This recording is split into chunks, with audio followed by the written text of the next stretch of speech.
Hi and hello, and thank you so much for tuning in. And if you are new, welcome to my channel. My name is Preeti Rao and I am both a real estate and a mortgage broker for close to 20 years. Now, last week I touched on the article that came out on November 21st and on the so-called new mortgage charter. Now, I don't know if any of you took the time to read the charter. I mean, who has time?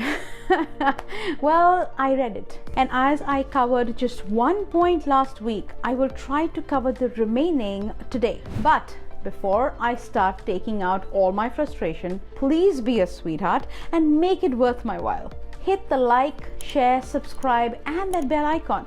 It gets me motivated to keep you up to date with everything real estate.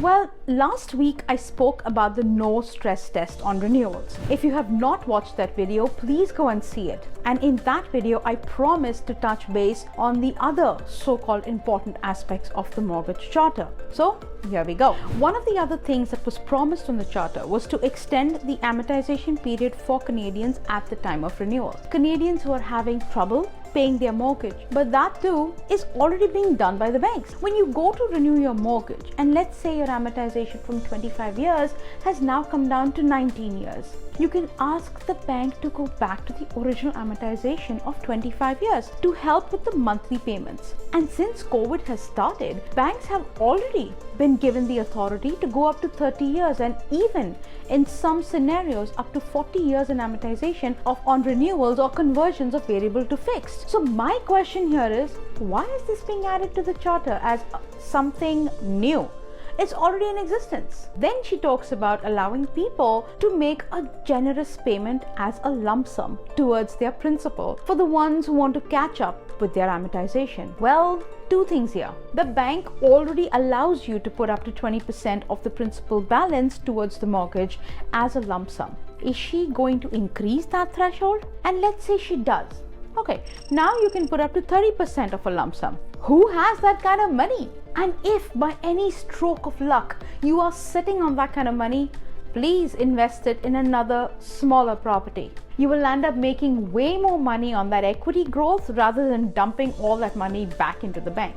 Next, she talks about allowing a reduction on the penalties if you have to sell your home because you are in severe distress. Who decides that? You or the bank? Think about it, right? You are in trouble. The bank is breathing down your throat and they know that you have 300,000 or maybe let's say 200,000 sitting in equity. You think the bank will not take their penalties or the money owed to them?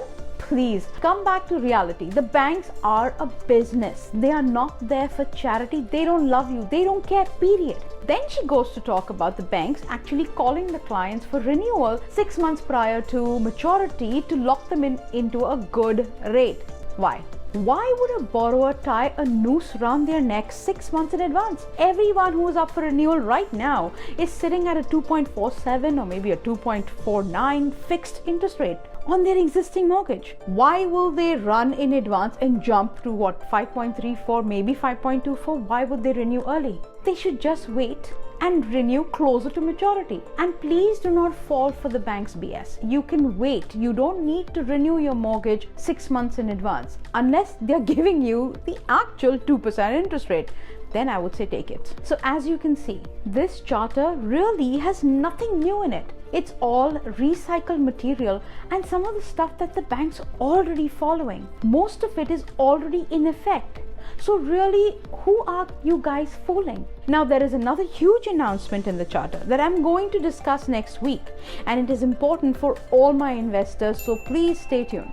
In the meantime, as soon as you get the renewal notice, no matter what, always talk to an experienced mortgage broker for proper guidance. And if you have questions or want any kind of clarifications, please don't hesitate to call me.